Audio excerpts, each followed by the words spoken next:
चलिए भाई, आज करने जा रहे हैं एक बहुत ही important topic, that is moving coil galvanometer.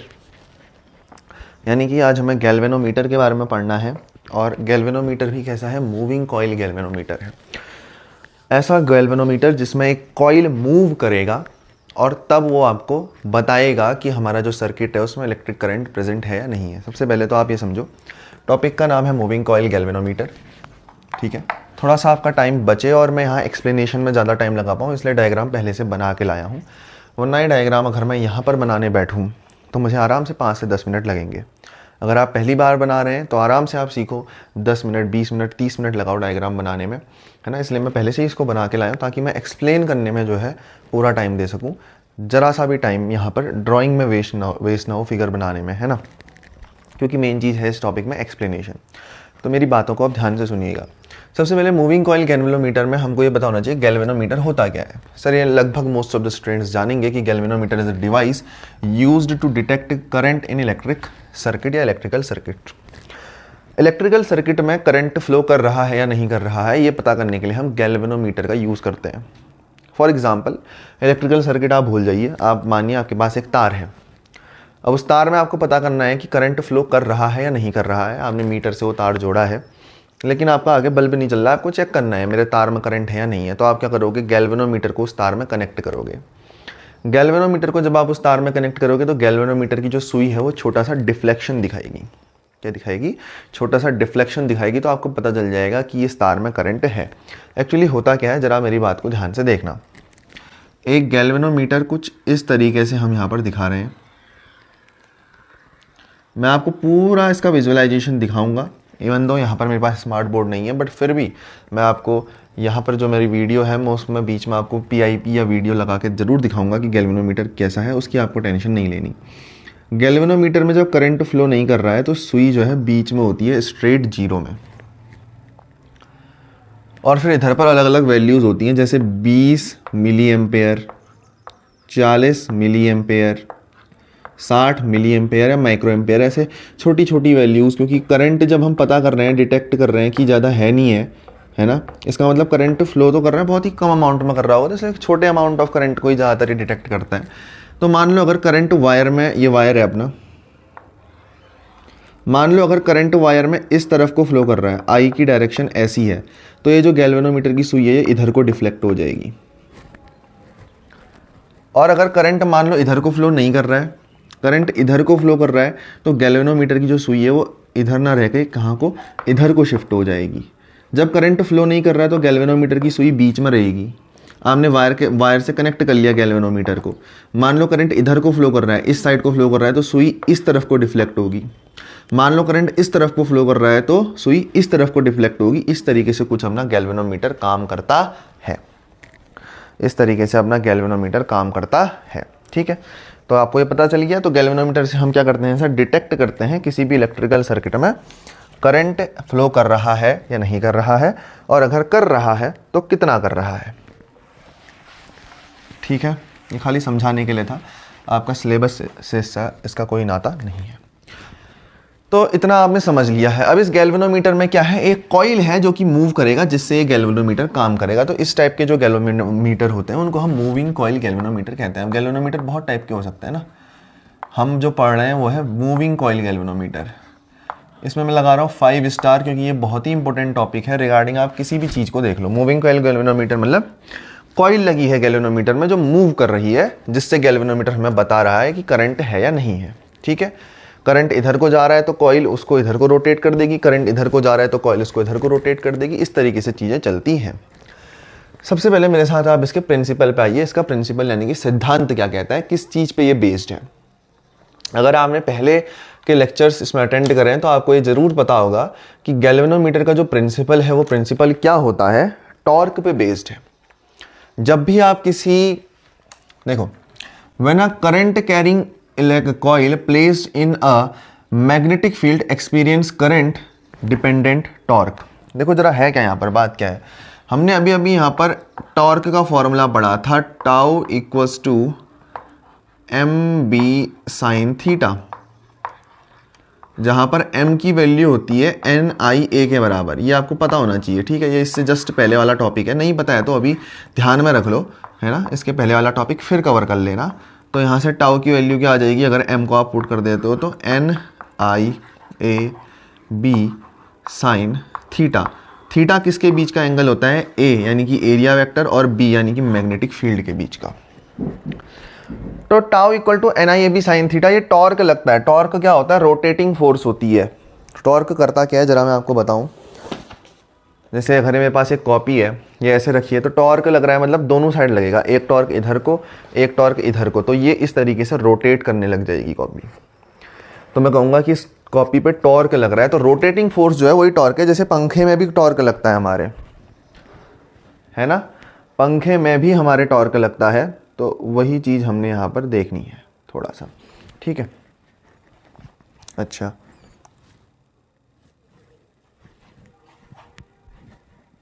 अब देखो, सबसे पहले प्रिंसिपल की जब हम बात कर रहे हैं तो प्रिंसिपल इतना सही है कि जब एक करंट कैरिंग कॉइल को आप किसी मैग्नेटिक फील्ड के अंदर रखते हो, ये हमारा करंट कैरिंग कॉइल है। ये जो लाइन लाइन लाइन दिखा रखी है मैंने यहाँ पर, ये करंट कैरिंग कॉइल है। अभी मैं जूम करके दिखाऊंगा इस डायग्राम को। तो ये करंट कैरिंग कॉइल है जिसको हमने लाइन लाइन से दिखा रखा है। ये करंट कैरिंग कॉइल को हमने मैग्नेटिक फील्ड के अंदर रख रखा है। मैग्नेटिक फील्ड सर, ये हॉर्स इशू मैग्नेट है। ये हॉर्स इशू मैग्नेट का नॉर्थ पोल है, ये हॉर्स इशू मैग्नेट का साउथ पोल है। तो जब हमने इस करंट कैरिंग कॉइल को इस मैग्नेटिक फील्ड के बीच में रखा है, तो इस कॉइल पे एक टॉर्क लग रहा होगा, जिससे कॉइल घूमेगा।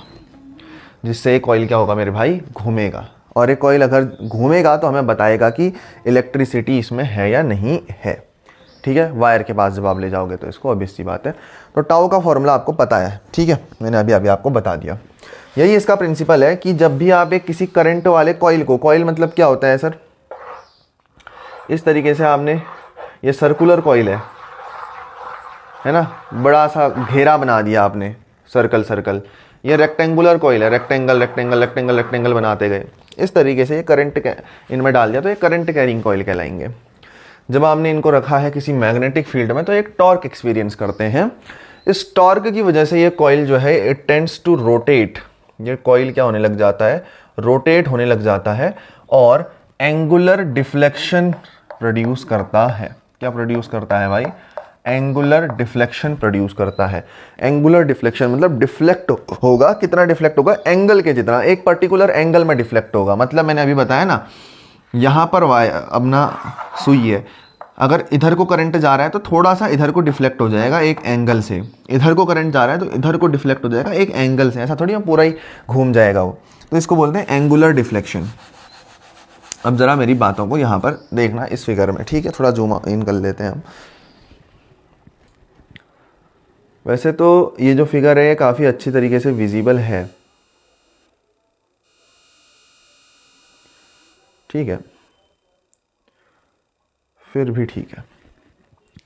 अच्छा, फोन देना तो एक बार। अब आप सभी के सामने ना एक पिक्चर आ रही होगी मूविंग कॉइल गैल्वेनोमीटर की, ठीक है, आई गेस अभी तक तो आई गई होगी। तो मूविंग कॉइल गैल्वेनोमीटर की एक पिक्चर आप सभी के सामने आ रही होगी। एक पिक्चर तो मैंने यहाँ बना रखी है, ठीक है। सबसे पहले ये देख लो कि मूविंग कॉइल गैल्वेनोमीटर दिखता कैसा है। आपकी स्क्रीन पे आ रहा होगा एक छोटा सा एक बॉक्स टाइप का, है ना। इसमें अगर आप देखोगे यहाँ पर तो एक ब्लैक और दो रेड कलर के यहाँ पर स्विचेस बना रखे हैं जिसमें ये कनेक्ट होगा, और इस टाइप के तरीके का एक गैल्वेनोमीटर होता है। ध्यान से देखोगे तो इस गैल्वेनोमीटर की सुई अभी 0 पे है। सुई 0 पे है। जब इसमें करंट इधर को फ्लो करेगा इस तरफ को, तो सुई जो है वो इधर को डिफ्लेक्ट कर जाएगी, और जब करंट इधर को फ्लो करेगा तो सुई जो है इस साइड को, मेरी तरफ को डिफ्लेक्ट कर जाएगी। इतनी सी बात है। अब इस गैल्वेनोमीटर में आप ये वाला डायग्राम देखो, एक नया डायग्राम आ गया होगा आपके सामने। इसमें अगर आप ध्यान से देखोगे ना, एक छोटा सा एक गोला है, यहाँ पर मार्क करा हुआ दिख जाएगा आपको। एक छोटा सा गोला है यहाँ पर, मैंने मार्क कर दिया होगा वहाँ पर रेड से। तो वो गोला क्या है, वो पीवोट है। ये जो पीवोट हमने यहाँ पर दिखाया है ना इस डायग्राम में, ये पीवोट, मैंने पीवोट क्या दिखाया है, इस पॉइंट को पीवोट दिखाया है, तो ये पीवोट है। अब डायग्राम में हम 3D में दिखा नहीं सकते थे, तो एक छोटा सा सिंपल डायग्राम हमने बनाया है। ये पीवोट है, आपको जो यहाँ पर मार्क कर रखा है मैंने, ये पीवोट क्या करता है, ये पीवोट, ये जो कॉइल है ये क्या है, सॉफ्ट आयरन कोर है। इस सॉफ्ट आयरन कोर को घुमाने में मदद करता है। ये पीवोट क्या करता है, इस सॉफ्ट आयरन कोर को घुमाने में मदद करता है। बस आपको इतना ही ध्यान में रखना है, ठीक है। सर अब ये सॉफ्ट आयरन कोर क्यों लगा रखा है भाई, ये सॉफ्ट आयरन कोर कुछ ऐसे लगा रखा है। एक सिलेंड्रिकल टाइप का स्ट्रक्चर दिख रहा है आपको फिगर में, एक सिलेंड्रिकल टाइप का स्ट्रक्चर दिख रहा है गोल गोल, हाँ सर।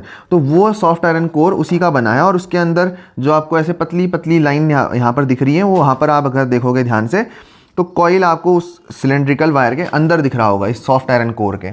अब सवाल ये आता है, सर ये रेक्टेंगुलर कॉइल तो अपनी ये लाइन है ना, तो उसके बाहर से सॉफ्ट आयरन कोर लगाने की जरूरत क्या पड़ी, ये सॉफ्ट आयरन कोर आपने लगाया क्यों, ये सॉफ्ट आयरन कोर आपने लगाया क्यों। ये सॉफ्ट आयरन कोर लगाने के पीछे का मकसद ये है कि अगर यहाँ पर आपका सिर्फ कॉइल है, सिर्फ कॉइल होगा, तो आप ध्यान से देखो मैग्नेटिक फील्ड कैसे पड़ेंगी, मैग्नेटिक फील्ड कैसे पड़ेंगी। अभी कॉइल ऐसे है, अभी कॉइल ऐसे है, तो मैग्नेटिक फील्ड कोई इस एंगल पे पड़ेगी, कोई इस एंगल पे पड़ेगी, कोई इस एंगल पे पड़ेगी। थोड़ी देर में कॉइल ऐसे हो जाएगा, मैग्नेटिक फील्ड दूसरे एंगल पे पड़ना शुरू हो जाएंगी, तो एक फिक्स एंगल नहीं रहेगा। लेकिन जब मैंने इसके बाहर से सॉफ्ट आयरन कोर लगाया ना, तो क्या हो रहा है देखो, हर मैग्नेटिक फील्ड जो है इस पे परपेंडिकुलर पड़ रही है, 90 डिग्री पे पड़ रही है। और ये बहुत इंपॉर्टेंट बात है, 90 डिग्री पे ही पड़ रही है और 90 डिग्री पे ही निकल रही है। अब 90 डिग्री पे पड़ने और 90 डिग्री पे निकलने का मतलब है मैक्सिमम टॉर्क जनरेट होगा। कैसे, अभी देखते हैं, कैसे अभी देखते हैं मैक्सिमम टॉर्क कैसे जनरेट होगा 90 डिग्री से। आपको पहले ये तो समझ में आया ना, ये तो समझ में आया ना। तो इसको हमने क्या कहा, यूनिफॉर्म रेडियल मैग्नेटिक फील्ड का। Sir uniform radial magnetic field ही क्यों कहा, क्योंकि भाई वो रेडियस के अलोंग पड़ रही हैं, सर्कल के रेडियस के अलोंग पड़ रही हैं और 90 डिग्री पे पड़ रही हैं, आपको ध्यान में रखना है। फिर दोबारा से इस डायग्राम में देखो तो आपको क्या दिखेगा भैया, कि यहां पर मैंने एक स्प्रिंग दिखा रखा है आपको, स्प्रिंग, इसमें भी स्प्रिंग लगा है, जो मैंने आपको पहले डायग्राम दिखाया था उसमें क्लियरली विजिबल नहीं है। इस स्प्रिंग का काम क्या है, जरा ध्यान से देखो। जो गाड़ियों में स्प्रिंग लगे रहते हैं ना, स्टैंड जो होता है बाइक का, स्कूटी का, उसमें भी स्प्रिंग लगे रहते हैं। उसका क्या काम है, ताकि जब आपने वो स्टैंड खोला है और जब आप उसको बंद करना चाहो तो दोबारा से अपनी पोजीशन में आ पाए, है ना।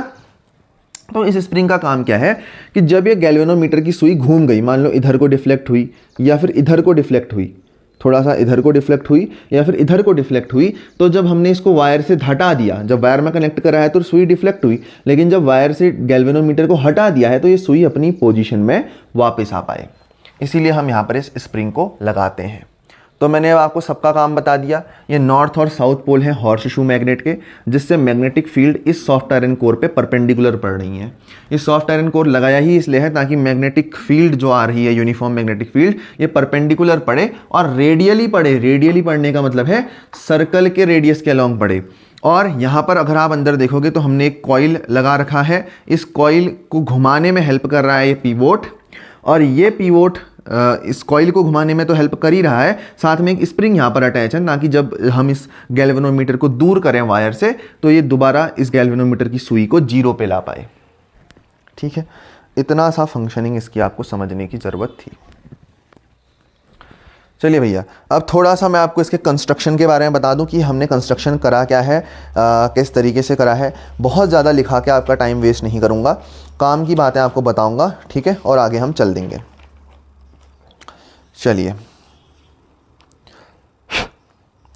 तो वेस्टर्न गैल्वेनोमीटर यानी कि पिवोटेड टाइप ये है, ठीक है, इसको एक बार लिख देना। हमने वेस्टर्न गैल्वेनोमीटर या फिर पिवोटेड टाइप गैल्वेनोमीटर ही पढ़ना होता है, तो हमने उसी को पढ़ा है। पहली बात तो ये लिखो। अगली चीज देखो, ये क्या है, हॉर्स-शू मैग्नेट है। तो हमने क्या ले रखा है, हमने ले रखे हैं हॉर्स-शू मैग्नेट ले रखे हैं। बाकी चीजें मैंने आपको फिगर में एक्सप्लेन कर दी हैं, ठीक है। इस सॉफ्ट आयरन कोर का क्या काम था सर, ये सॉफ्ट आयरन कोर में जो है इसकी वजह से 90 डिग्री पे क्या पड़ रही है, मैग्नेटिक फील्ड पड़ रही है। क्या बात सही आई? हाँ सर, जब 90 डिग्री पे मैग्नेटिक फील्ड पड़ रही है तो इसमें एक टॉर्क जनरेट हो रहा होगा, है ना। 90 डिग्री पे मैग्नेटिक फील्ड जब इस पर पड़ रही है तो इस पर क्या जनरेट हो रहा होगा? एक टॉर्क जनरेट हो रहा होगा। हाँ सर, टॉर्क जनरेट हो रहा होगा। और टॉर्क का फॉर्मूला क्या होता है भाई? अभी मैंने थोड़ी देर पहले आपको बताया था, tau equal to M B sine theta, या टाउ इक्वल टू होता है N I A B sine theta. अब थीटा की जगह यहाँ कितना आ जाएगा? साइन 90, और साइन 90 की वैल्यू कितनी होती है मेरे भाई? 1। और साइन की वैल्यू 90 डिग्री के लिए क्या होती है? मैक्सिमम होती है। साइन 0 से साइन 180 तक कहीं भी चले जाओ, सबसे बड़ी वैल्यू किसकी होती है? साइन 90 की होती है। तो ये 1 आया, इसका मतलब ये जो टाउ है ये टाउ मैक्सिमम है, तो हमारा टॉर्क क्या बन गया? मैक्सिमम टॉर्क बन गया, जिसकी वैल्यू किसके बराबर आई? N I A B. Sir maximum torque क्यों बना? क्योंकि भाई एन आई ए और बी, एन मतलब होता है नंबर ऑफ टर्न्स जो आपने कॉइल में लगाए हैं, आई मतलब होता है current flowing in the coil, A मतलब होता है एरिया वेक्टर या फिर एरिया ऑफ द कॉइल, और बी मतलब होता है मैग्नेटिक फील्ड।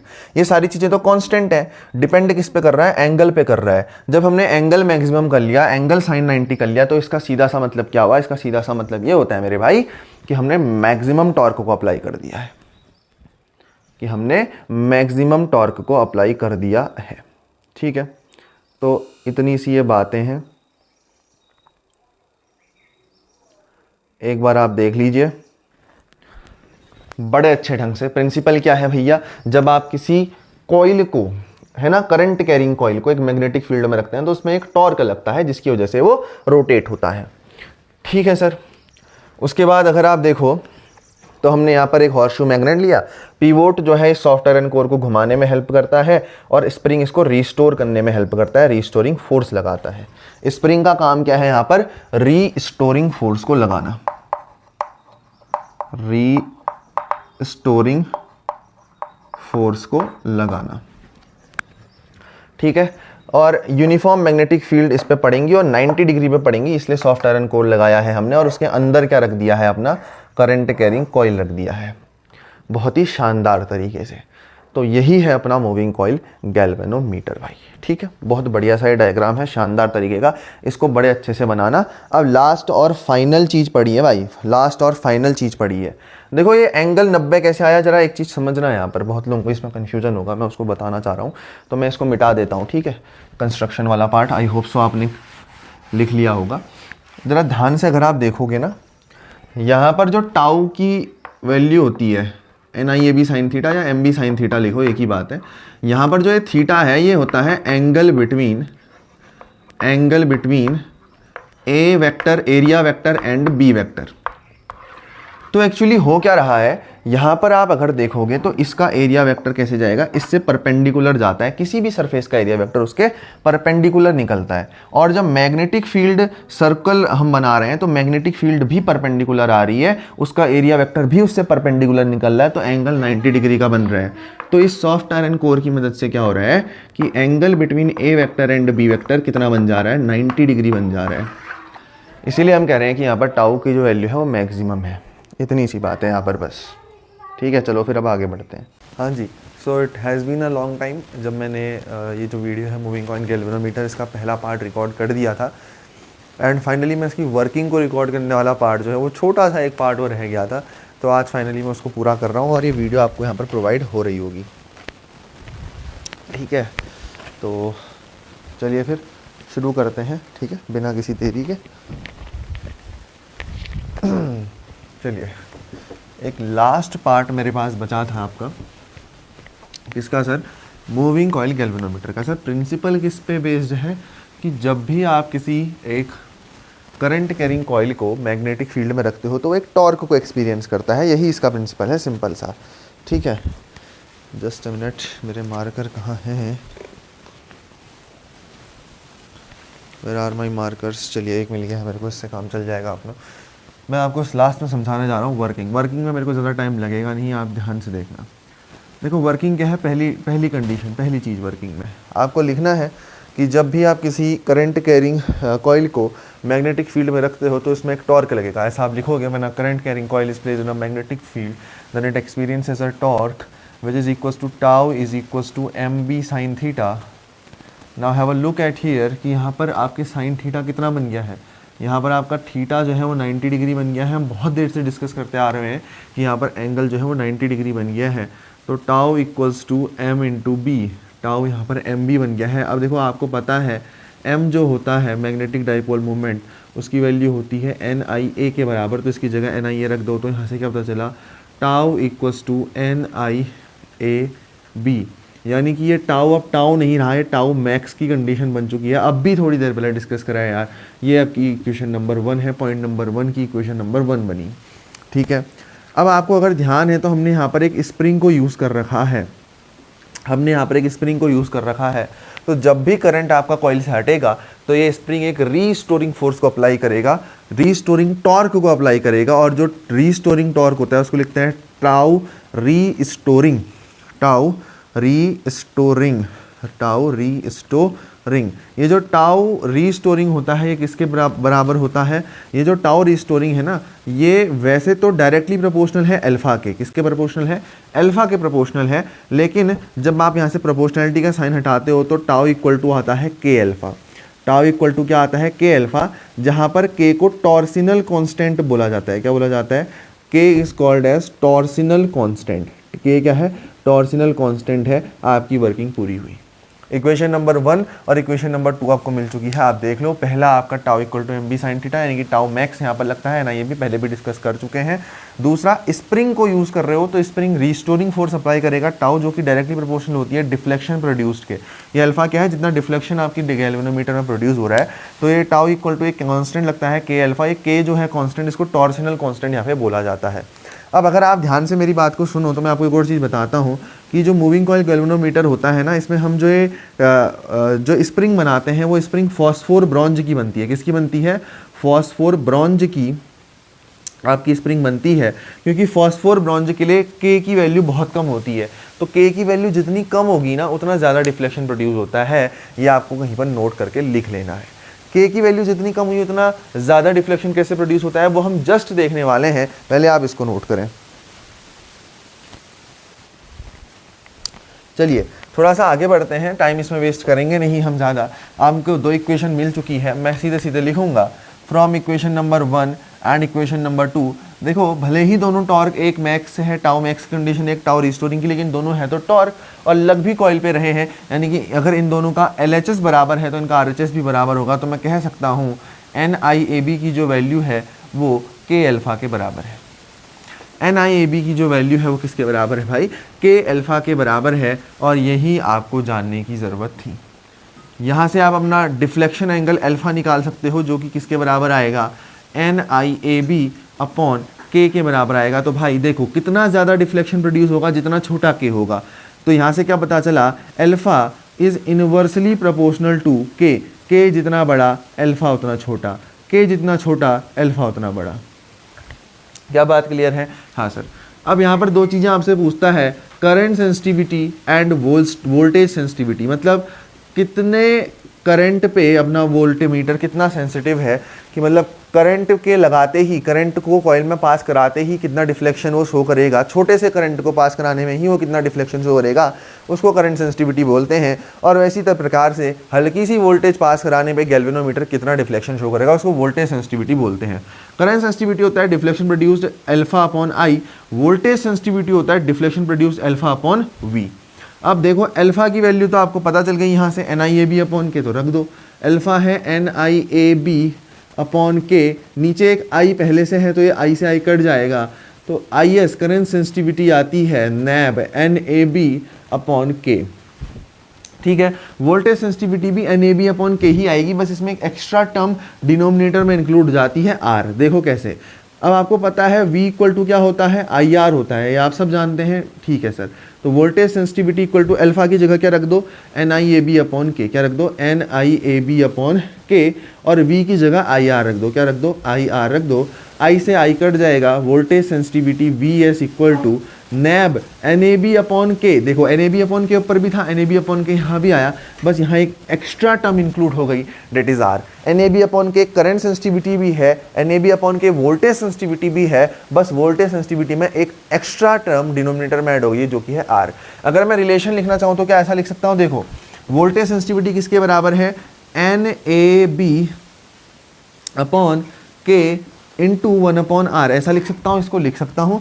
NAB अपॉन के तो क्या है, करंट सेंसिटिविटी, तो यहाँ से रिलेशन क्या मिला, वोल्टेज सेंसिटिविटी बराबर है current sensitivity divided by resistance, जो कि हम जानते हैं कि इस तरीके से आप बहुत ही आसानी से निकाल सकते हो रिलेशन। तो आपको वोल्टेज सेंसिटिविटी और करंट सेंसिटिविटी दी है, रेजिस्टेंस दी है, कुछ भी दिया है, अगर इन 3 चीज़ों में से आपको 2 चीज़ें दी हैं, तीसरी निकालने को बोले तो आप इजीली अब कर सकते हो। This is all about your moving coil galvanometer. बात करें इसकी खामियां क्या है मूविंग कॉइल गैल्वेनोमीटर की, तो पहली चीज़, आप it's sensitivity can not be change at your will. आप इसकी सेंसिटिविटी को अपने अनुसार चेंज नहीं कर सकते हो। किसको, वोल्ट मीटर की सेंसिटिविटी को। ये कन्वर्जन वाला नहीं है। अगर आप सोच रहे हो कि conversion of galvanometer into volt meter या अमीटर, ये वैसी वाली बात नहीं है। हम यहाँ पर बात कर रहे हैं कि गैल्वेनोमीटर कितना डिफ्लेक्शन शो करेगा छोटा सा करंट या छोटी सी वोल्टेज पास कराने में, इसको आप खुद से चेंज नहीं कर सकते हो। तो गैल्वेनोमीटर की सेंसिटिविटी को आप अपने विल से, अपनी इच्छा अनुसार चेंज नहीं कर सकते हो। इसका पहला ड्रॉबैक आता है। दूसरा ड्रॉबैक है कि अगर थोड़ा सा भी ज़्यादा करंट गैल्वेनोमीटर से पास होता है तो इसका जो स्प्रिंग होता है वो बर्न आउट हो जाता है और ये ख़राब हो जाता है अपना गैल्वेनोमीटर और बिल्कुल काम नहीं करता है। इसलिए हायर अमाउंट ऑफ करंट को अगर देखना है तो हमें फिर वहाँ पर क्या यूज़ करना पड़ता है, एमीटर का यूज़ करना पड़ता है। गैल्वेनोमीटर बहुत ही छोटा माइक्रो या मिली एम्पेयर के जो मैग्नीट्यूड का करंट है उसको देखने के लिए यहाँ पर यूज़ किया जाता है।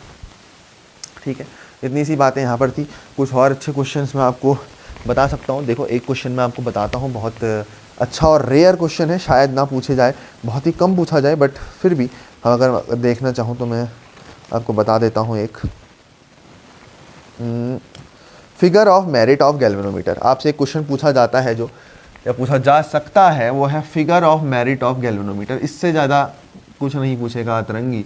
Figure of merit of galvanometer, आपसे मैंने पूछा what is the figure of merit of galvanometer. I hope ये दिख रहा हो, एक बार मैं चेक कर लूँ। Figure of merit of galvanometer का जो मतलब होता है वो होता है कि कितना करंट आप, मिनिमम अमाउंट ऑफ करंट जो आप किसी गैल्वेनोमीटर से पास कराओ कि उसका एक यूनिट का डिफ्लेक्शन आ जाए। मतलब अगर एक गैल्वेनोमीटर है तो अलग अलग यूनिट बने रहती हैं, है ना, सुई बीच में होती है, तो ये सुई एक यूनिट का डिफ्लेक्शन शो कर दे, कितना अमाउंट ऑफ करंट में उससे पास कराऊं कि वो एक यूनिट का डिफ्लेक्शन शो कर दे गैल्वेनोमीटर की सुई, उसी को फिगर ऑफ मेरिट कहा जाता है। आई होप सो ये आपको पूरा समझ में आया होगा। चीज़ें आसान थी, बहुत ही टाइम दे के अच्छे से बताया गया। वर्किंग में ज़्यादा कुछ था नहीं, उसको भी हमने बहुत ही अच्छे तरीके से क्वालिटी के साथ पूरा किया। ड्रॉबैक तक आपको कराए हैं। अगर सही पसंद आया है तो वीडियो को लाइक करना, शेयर करना, सब्सक्राइब करना। मिलते हैं नेक्स्ट वीडियो में, तब तक के लिए गुड बाय, थैंक यू।